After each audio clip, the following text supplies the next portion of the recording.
if you are a living organism on this planet, you had just as many receiving yards as Matthew Golden in week 2 of the NFL season. So we got to look at this game, man. 27-18, Packers win. Jordan Love, 31 attempts, only 19 completions, really good quarterback rating, throws 2 touchdowns. He was fine. Josh Jacobs, he was fine, 23 for 84 and a touchdown. The dude's efficiency is kind of in the toilet at the moment, only 3.7 yards per carry, but he's the workhorse. Matthew Golden gets 2 carries for 15 yards, so I guess there's a small glimmer of potential manufactured touches here, but Tucker Kraft, 6 for 124. I mean, he's looking like prime Shaquille O'Neal out there. He's putting his nuts on people, dude. He's just absolutely amazing. If you follow my channel, you guys know I was talking about him in the offseason, but this is not the time for that, man. This is not the time to gloat. This is the time to fucking mourn if you're a Matthew Golden owner. Dontayvion Wicks, somehow 4 for 44. He's like the wide receiver 1 now on this team. Malik Heath, I don't know who that is. I don't even know who or what Malik Heath is. Why is he on this fucking box score? 1 for 37, catches a deep bomb. Luke Musgrave also just rubbing salt in our wounds. He goes 2 for 37. I mean, holy fuck, dude. Romeo Dubs, 3 for 28, gets the touchdown yet again. Chris Brooks, backup running back, gets 3 receptions, 4 targets, more than Matthew Golden. Matthew Golden gets targeted twice in this game, boys. Twice. So we had this almost touchdown by Matthew Golden. It was 4th and 3 in the first quarter. Deep bomb, underthrows, and Matthew Golden has to stop. He has to get low. Amos is able to get back, stop the play. We started to feel like the cookery was happening, like we were getting cooked slowly, but you love the end zone target. He had 3 fantasy points in week 1. I think 1.5 in week 2. At this rate, dude, he's going to have negative 64 yards by week 15. Let's look at another tweet, man. So this is week 1, 22 snaps, only 13 routes, 2 targets for 16 yards. We thought it can only go up. It can only get better. He has to be more involved.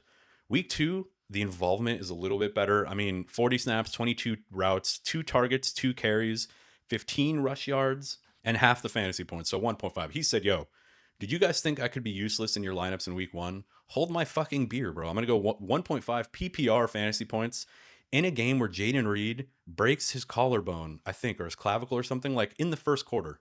So in the first quarter, you're already thinking, all right, dude, holy shit. Jaden Reed was kind of the thing holding him back. He's like the wide receiver 1 for the team. Dobbs is kind of just going to be the possession receiver. Can Matthew Golden have himself a high volume game now that Jaden Reed is out? And it was pretty much downhill from there. Like the salt levels, dude, I was in the salt mines. I was mining the salt already early on. And then Jaden Reed goes out and then the salt just continues. This was the deep pass yet again. I'm going to show you guys another angle. So I went on DAZN, dude. I recorded this on my phone so that I can show you guys what happened. Let me make sure this is muted so your ears don't get fucking blasted. So check this out, man. Play action pass, second quarter on 1st and 10. 90-yard bomb just out of reach of Matthew Golden. I'm going to rewind this shit one more time, dude. So look at the state of the game. So it's 1st and 10. They're winning by 7. Second quarter. If they connect on this would have been legitimately a 90-yard touchdown bomb. I don't think he's going to get caught from behind. Play action. He beats everybody. He Olympic speed. I think the announcers even say it's like he busts everybody's ass with Olympic speed. And if that connects, if the other touchdown connects, we're feeling good. He's got maybe 25 fantasy points on the day, 2 touchdowns. Brother, I legitimately tweeted. I want to show you guys this shit. I legitimately tweeted last night. Look at this, 18 hours ago, trying to hard cast a Matthew Golden 2 touchdown night, dude. I would have been elated. I would have been elated if he got those touchdowns. Look, we might be cooked. If I ever meet Matt LaFleur in real life, I'm probably not going to say anything to him. I'm a pussy, but I'm probably going to pop off to my wife afterwards of what I would have said. But it's just brutal, dude. It's a team that they just want to run the ball. They want to lean on the defense. They don't want to throw the ball a lot. They want to spread it out a lot. Through 2 games, Jordan Love has really spread the ball, dude. Guys that I've never even heard of. Malik Heath and Luke Musgrave as the tight end 2 coming in, getting catches. So I think it's one of those things where Jaden Reed is injured now. So there is potential, right? He did get some end zone targets. He gets the deep bomb. This is kind of the role that I foresaw in him. I thought before the season that he could be a low volume but big play guy.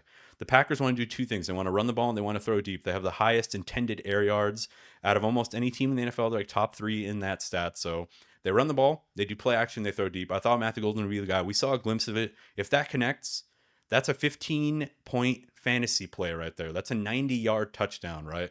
That's the 90 yards, the reception, and the touchdown. That's 15 points right there. And we're feeling hella good, man. And instead, now I'm getting fucking trades in my inbox where it's like Nick Chubb for Matthew Golden.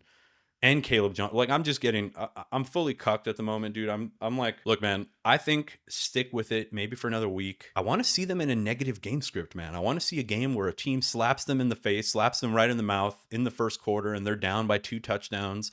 And I want to see what happens. Can Matthew Golden be like an underneath guy? Can he play out of the slot now that Jaden Reed is injured? I think he can be like a small slot player, kind of like Josh Downs. I mean, fuck Josh Downs also, dude. He's also kind of pissing me off. But I might do another video about Josh Downs. But anyway, stay put. Don't trade him low. People are going to be wanting to buy him low. They're going to be sending you the most egregious trade offers. Just stay put. Let's see what happens, man. Hope this video helped you guys. And I'll catch you guys in the next full video today that I'll be publishing as well. So see you guys there. Peace.